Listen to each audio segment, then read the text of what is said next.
welcome to SheBoss. This is a very, very important and special episode because we are sitting down with Ranae Bartlett, who is the brand spanking new mayor of the city of Madison, Alabama. I'm so glad that you could squeeze us into your schedule on your first official week as mayor, by the way, which is just awesome. So, how has it been 5 days in? It's been great. I'm coming in with a new council, 6 out of 7 new members. Holy cow. There's just a lot of energy, a lot of excitement, Yeah. and that's contagious. And so I'm doing great. Yeah, you're like, "It's Friday, we're good, the weekend's almost here." You have such a and you're spearheading a city that is on fire in the sense of growth and, just prosperity and the residential growth that has happened here. Our school system is amazing. I mean, I could go on and on. And anyone who's listened to this podcast knows that I live in Madison. I love the city beyond belief. It's such a great place to be. So, we're gonna talk about all that in just a second. But let's start with just your background. I know that you are a little bit of an open book now, that you are officially in this role. And so a lot of people are familiar with your background. I was blown away to know that you founded a chess organization here and spearhead lead efforts for a huge chess organization as well, which was just fascinating to me to learn. But let's just hear a little bit about your background, how you kind of started off, and we'll go from there. Well, I went to law school in Arkansas at the University of Arkansas, School of Law, Fayetteville. Met my husband there and wasn't planning on meeting anyone there, but it just happened. We were moot court partners. And so after we were done and we won the competition, then we sort of missed each other's company. And then the rest is history. And my husband and I were both working in Bentonville for Walmart stores. I was an assistant general counsel at the time, and we just had our son. And I, Wow. I kind of needed to slow down a little bit. And Mhm. so we were looking for other opportunities where we could continue with our careers. And we ended up, an outside counsel of mine recommended North Alabama. And so we ended up moving to Madison. And I couldn't get away on the house hunting trip. So my husband actually found our house Wow. working with realtor Betty Hughes, who we are dear friends with today. He found the house, sent me a picture, and closed on it. Oh my goodness. I don't know that I could do that. Well, it does sort of tell you that I don't have control issues. I can delegate. I don't That's a micromanage. that's a big task to delegate though. Wow. Yeah, we've Did been he in the succeed? same, Did yeah, yeah. we were in the same house 22 and a half years later. Wow. Wow. That's amazing. What was it that I know you had a friend that recommended this area, but for the two of you trying to you kind of did you start over a little bit moving here? Absolutely. So, the friend of mine was friends with a federal judge here in Huntsville and who was looking for a career law clerk. And that's a perfect type of job. It's more of a 40-hour a week job instead of the litigation schedule that I had at Walmart. And so I really jumped at that opportunity. I had clerked before right out of law school. So I understood the task. And it turned out that this judge's friend had a son who, and the two of them played on the same soccer team. And his friend was David Lucas, who was general counsel at Intergraph at the time, and he was looking for corporate counsel. So my husband ended up at Intergraph, and I ended up working in downtown Huntsville for a federal judge. Ah, gotcha. Okay. Okay. And you had your son at that time as well. And so how Yes, old was he when you guys moved to Huntsville? he was about 18 months old. Oh, little one. Okay. Yes, Yeah, and how was that experience growing up in Madison and just you got to experience the school system firsthand and we being in the did. community? And, Mhm. after moving here, we had heard that the schools were great. But I went and toured lots of different schools, different options just to make sure. And we were already zoned for Rainbow Elementary. Mhm. That ended up being where he started in kindergarten. And I was still working at the time. But during that kindergarten year, I decided to stop practicing law and just volunteering in my school, in my son's school, PTA volunteer. I was the book fair chair. I was just doing things and helping at that time the gifted teacher with a chess club at Rainbow. My son wanted to join chess club, and so I was the parent volunteer. The VP of volunteers said, "Renee, do you play chess?" And I went, Yeah. Well, our teacher needs some help. And so that was my entry into just learning what competitive chess looked like in the state of Alabama, Oh, wow. just by being a parent volunteer and taking kids to local tournaments and things Mhm. like that. Yeah.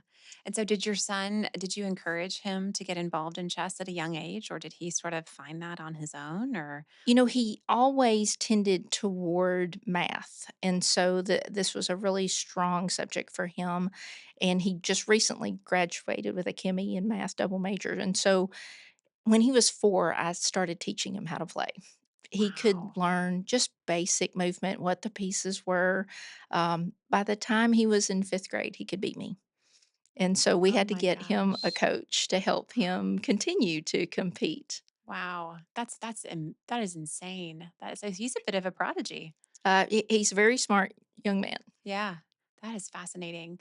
One of the few sports that men and women can equally compete against is in chess as well. This is true. Which is, you don't find that often. So he joined the chess club. You helped start that at Rainbow, and then did you sort of follow him up through his school years and continue with that, or? I did. I went with a team of 7 kids from Rainbow Elementary to attend my first national tournament, which was Super Nationals. Every 4 years, all grade levels come together in the US Chess Federation and compete at Super Nationals. And so we were at the Mhm. Gaylord Opryland. I'm watching the biggest gathering, over 5,000 kids playing chess. I'm seeing what chess is like on the national scale, and I'm thinking, wow, we need to up our game.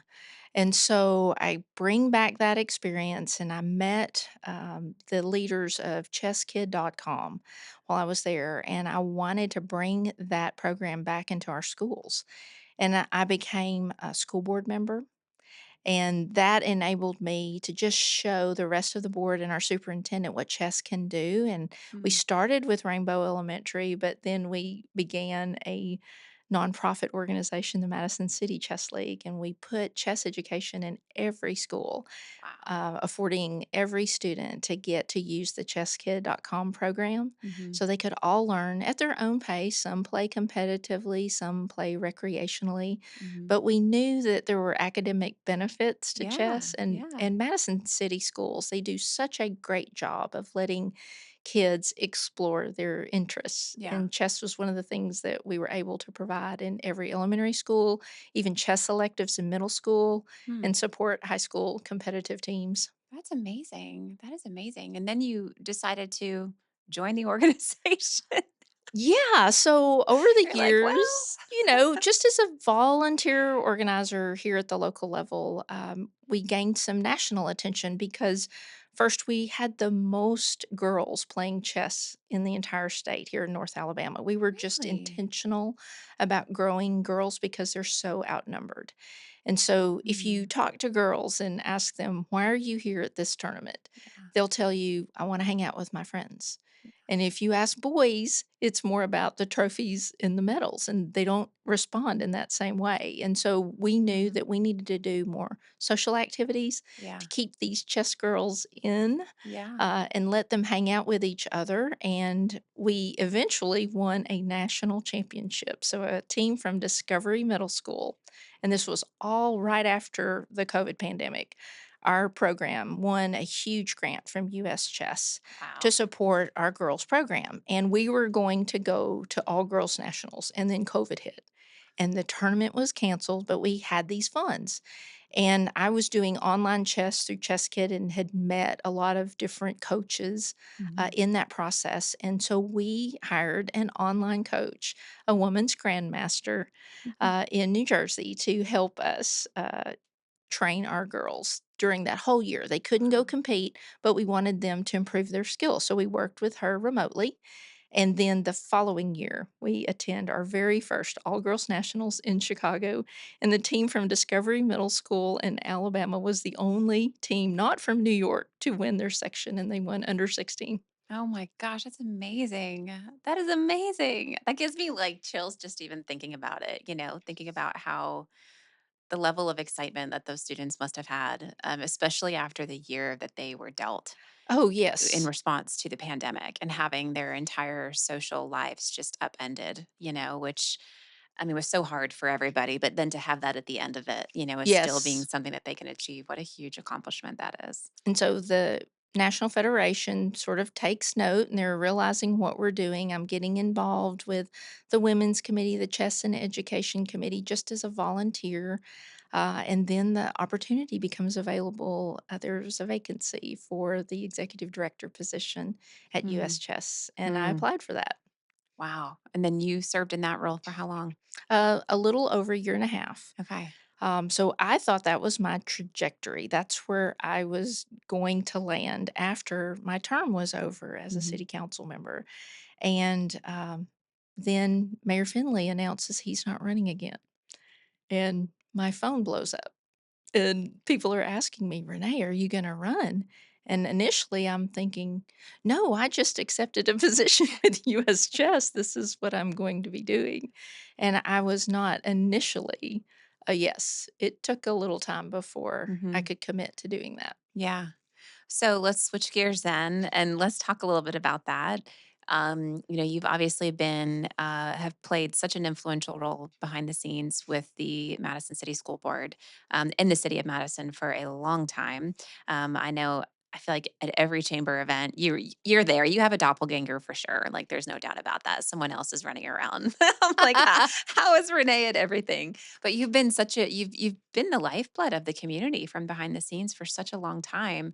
So I'd be curious just to hear a little bit about, obviously you've got it. We all have opinions about, man, why aren't we doing this? And what we should think about doing this. And maybe just having some thoughts about maybe where our community is headed and really what that looks like. So let's talk a little bit about that and kind of what your vision is. And, moving here that, several years ago. So you have definitely seen Madison, um, grow in ways that most have not, frankly. I mean, we moved to the area 5 years ago.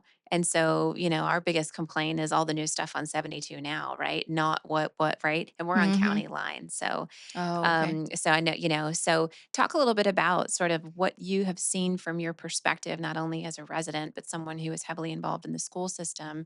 And then now sort of transitioning into this leadership role. What does that look like for you? And what are some of the big things that you're hoping to achieve while you serve in this role? Well, certainly while I was on the school board, we saw unprecedented growth. Hmm. And the growth was so much that we needed to pass an ad valorem property tax increase in order to build more schools. We Yeah. just were bursting at the seams. And a lot of us in the school community were concerned about the pace of growth. Hmm. And so as I was ending my term on the school board, I thought, I can make an impact as a city council member. I had to really think about if I could be effective, but I really wanted to help our entire community grow in a responsible manner. Growth can Hmm. be very good, but it has some challenges. And Yeah. I'd rather be in a growing community than in one that loses population. So we're certainly blessed in North Alabama. Hmm. But to be able to manage that growth, it really requires collaboration. And Hmm. so, through organizations that I've volunteered with, like Leadership Huntsville, that's a great organization that I volunteered over 10 years. And when you say I'm everywhere, well, part of that is just enabling me to meet people Yeah. who can help Yeah. and who could work together to Yeah. solve problems. And some of those people are elected leaders at the state level, federal level, Hmm. and then our local delegation. We just want to make sure that we're communicating and then we're working well with Madison County, Limestone County, Huntsville City. It's so important because these projects are expensive Yeah. and no Yeah. one jurisdiction can take care of all the needs, but Yeah. so many people in this state are counting on North Alabama to be able to recruit industry Hmm. and thrive. Yeah. Let me ask you a question. And this is not intended to be a difficult question by any means, but I'm genuinely curious. Our community does a really, really good job. And when I say our community, I mean Huntsville and Madison across the board. We do a really, really good job of talking about all of the amazing things about the city. It's Mm, the best place for parents. It's the best place for for a new tech job. It's the best place for, I mean, you name it, we have won the awards. And I think that they are deserving through and through. I truly Mhm. do believe that. Mhm. But there's also some things that we're not doing well. And, I don't think that those necessarily, make front page at times. And it's difficult to talk about things that frankly we are significantly challenged with. And I would love to hear from your perspective. What are some of those things, and if you're open to it, I would love to hear not only from a hyper local perspective, right here in Madison, but beyond with our greater region. And thinking about that cross collaboration that has been so Mhm. important to our community. I've been fortunate enough to only really live my adult life in one place. So I Mhm. don't know that that type of behavior is expected in other regions. But I certainly recognize the importance of it and can see the value that it lends to our community now. So, but what sort of things maybe are on the other side that don't necessarily get a lot of airtime that are significant challenges or weaknesses that our community is facing that a lot of people may not realize? Well, you're bringing up a great point because as prosperous as we are in North Alabama, we also face similar challenges that a lot of other growing communities face. I mean, when you're growing and you're facing economic pressures that our entire nation is facing right now, that presents challenges like affordability in Mhm. housing and homelessness. Food insecurity is a challenge in all of our school systems, and Madison's not exempt. We have Mhm. seen an uptick in Yeah. homeless students and people who need free and reduced lunch. Mhm. And so those are challenges that we have to face together. Mhm. We can't just solve them on our own, and all of our governmental entities try to support organizations that help those who are in need. In Madison this weekend, we're hosting for the first time Gather Madison, and I'm Mhm. so proud of the Madison Visionary Partners organization that is doing that and Mhm. recognizing in the midst of this shutdown, Yeah. in a month of Thanksgiving, Mhm. that we need to be thinking about others. Yeah.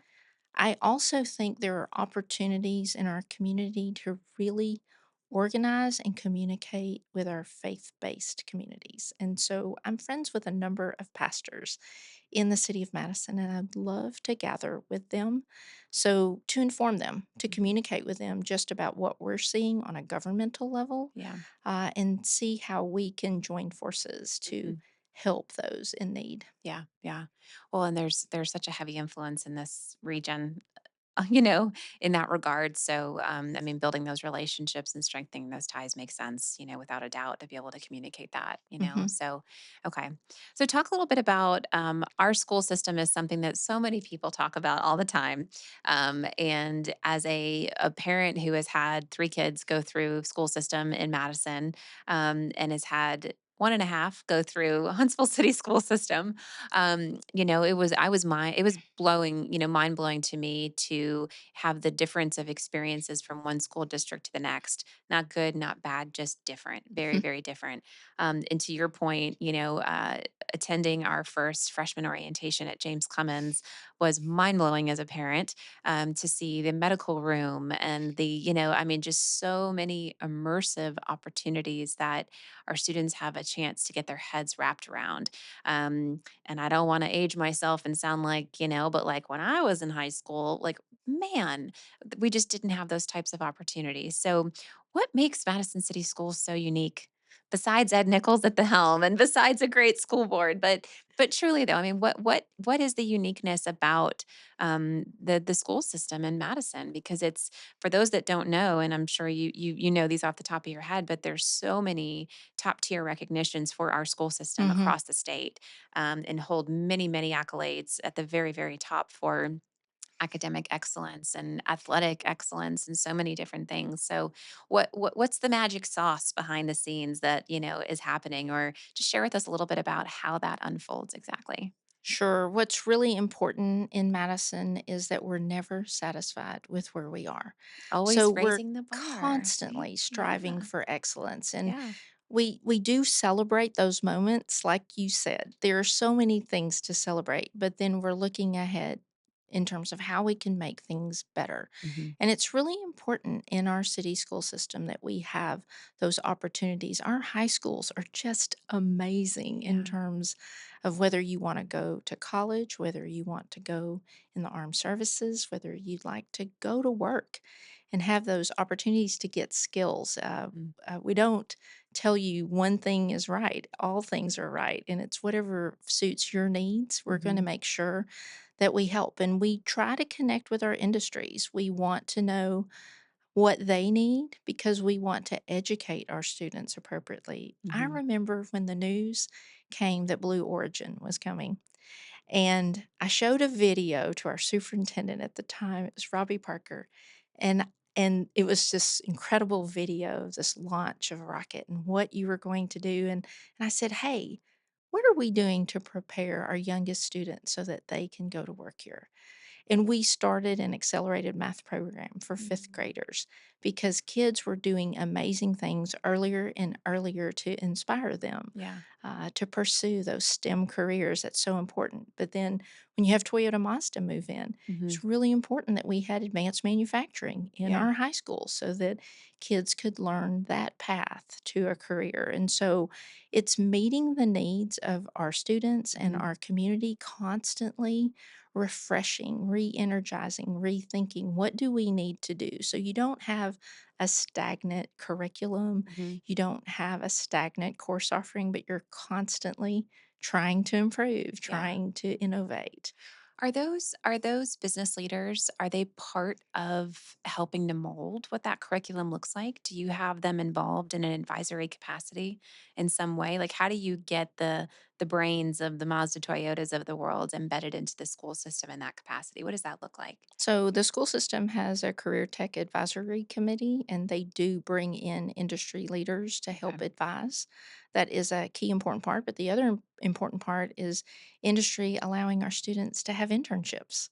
We Mm, need yeah. them to open up their doors to let our kids in because generally, if you get an opportunity at a business, you're going to want to stay Mhm. and you feel more comfortable instead of just jumping into something brand new. And so it's so Yeah. important for kids to get that opportunity early on and Mhm. have these internships. Yeah, I could see that. I mean, just even realizing what they will not get from a textbook and what they will not see in a classroom. And, there's so many perceptions about certain fields, but until you touch it, see it, feel it, have a chance to experience it, it just, sometimes it can fall flat, to some kids. Oh, yeah. And it's so good that they get to experiment in high school Hmm. before they have to pay college tuition. Yeah. We've had kids that go through programs and say, I don't like blood. Maybe I shouldn't do healthcare. And so Right. they That's go good through to that know. program and realize, wow, this is not for me. Yeah. And that's valuable too. Absolutely, it is. Yeah, that's good to know as well. That's good to know. That's too funny. So, what's next for you now that I'm like, let's get through our first week for sure. But genuinely, I mean, what do you envision to see? Big things happening within the city of Madison. And granted, it's not that hey, for the first year, this major thing, sustainment and just maintaining a city of this capacity and this amount of growth. That is enough in itself. Could only imagine. But what sort of big things are you excited about seeing, maybe in the first year or 2 of you sitting in this role? Well, I think first and foremost, we need to make sure that we protect our most valuable investments that we make in infrastructure and roads and also our school system. I Yeah, mean, these are things that we can't take for granted. We need to continue to work to do that. But we also need to build a team. We have yeah, a brand new council, and my nature in leadership is collaborative, yeah. and I want to work with them. I want them to feel a part of a shared vision. I want to Mhm. see each of them succeed. And so I hope that they know coming from those ranks as a council member, I'm very attuned to what they must be feeling Mhm. after going through their first training, Yeah. about to attend their first regular meeting Monday night. I want them to be successful and I want us to work together. Yeah. So without getting into detail or naming names, having this first sort of general session with all of them this week, it's got to be fresh on your mind. what is sort of your gut telling you? Is it going to be a fun ride? Are we going to have some kooky ideas? Not kooky ideas, but I mean, is this going to be a team that's going to be hard to kind of rein in from a brainstorming perspective? Like, what sort of vibe are you getting from just spending the time that you have with them so far? They each bring something very different to the table, and I really like that. We're going to be enriched by that Yeah. because I don't see that these 7 members all see everything identically, and that's okay. Yeah. They're gonna point out some blind spots that we might have. They're gonna ask some really tough questions. Hmm. They're gonna ask a lot of questions at the beginning because everything is so new to them, Yeah. but they really have Madison's best interests at heart. Hmm. I can tell that. They want to do a good job. They're so engaged and so energized. And so, Hmm. this is a great opportunity in this first year when they are so energized to Yeah. get a lot done. And they've campaigned on a lot of the same issues that I've thought was important in the That's mayoral good. race. And one is just developing commercial properties and Hmm. making sure that we recruit, make Madison an easy place for businesses to land. We Yeah. all want to see that happen. Yeah. And so, definitely growing our commercial tax base is important. Our industrial tax base, we're a little residential heavy. Hmm. And so, we still need housing. We'll always need housing, but we need to kind of get back in balance. Yeah. Yeah. Okay. It'll be an exciting few years. There's no doubt about that. And I will have to say, I would be remiss if I didn't mention the other heartbeat of our community that we have, which is the Madison Chamber of Commerce, who just helps to fuel the flames of all that the city of Madison gets to do, and in the best possible way, with just the right type of energy and momentum and celebration. I think for lack of a better term, but the Madison Chamber has been such a great energy in our community, which I would imagine you guys are going to be working very, very closely with them and their team and Absolutely. just everything they've got going on and with their new building. And I mean, just lots of excitement, I think, happening in the community right now. Yeah, we are so blessed to have the chamber and to see how much it has grown Yeah. in the last 5 years. When I Yes. first started on the council, my first assignment was to be the liaison to the Madison Chamber. And this was at the height of COVID. They couldn't hold events, they Yeah. couldn't hold Connect. That was the event that everyone came together, and it was a huge fundraiser for the organization. So they went through a lot of challenges, Mm. hired a new executive director in the midst of that, Yeah. and Yeah. they have just flourished. Yeah. They have grown. Hmm. They're meeting a lot of needs and Hmm. helping promote businesses here in Madison. Yeah. So excited to collaborate with them in the Yeah. future. There's just tremendous energy from their board, Yeah. Yeah. their Hmm. president, Yep. um, and just their staff. They're Yeah. just doing such a great job, and tonight we get Agreed. to celebrate I at the know. Tonight's gonna be awards. fun. Tonight's gonna be fun. I told my youngest son, who he just knows that I go to things and bring stuff home for him. That's what he knows, right? And so all the tumblers and all the squishy balls and the stuff that we just, Yeah, yeah. So I was like, tonight's the Madison Chamber, and Michelle's gonna be there with her elf hat on, and we're gonna get a ton of amazing things, and it's gonna be so much fun. And they did such a great job last year, so it was just fantastic. Well, I have to say, as someone who has been in this community for 20 years and has only been in Madison for the last 5 or so, I am loving the direction that the city is going, not only from a standpoint of being more communicative and transparent, but also leaning into the community more to engage citizens. Mhm, The Civic Engagement Academy that the city of Madison does. I did that last year, and that was such a cool experience. Like, it mhm, really, really was. And I know Madison's like this, it has this reputation of being this like sleepy town next door to Huntsville. It's not. Like, there's uh-huh, a ton of stuff going on. And I have to say, I think in combination with what the city staff has engaged in, just with Tracy and the team and everybody, and mhm, then the direction that the chamber is taking, just with being more out there and being more engaged on social, and just the staff that they're bringing in and how they're, it's a mhm, different vibe, and I think it's really aligning with the residents and the needs that are here, frankly. That way we can all understand kind of where the vision is and where you're looking for things to go and how we can get involved and how we can support it and all of that. But it's been a refreshing opportunity to just see that from the sidelines. And it's just even more exciting that you are leading the charge now. So congratulations to you. Thank you. And yeah, and then just thank you so much for everything that you've done for our community. And we're excited to see all the stuff that happens in the future too. So it's gonna be a lot of fun. Well, thanks. You're welcome. All right, we'll see you guys next time.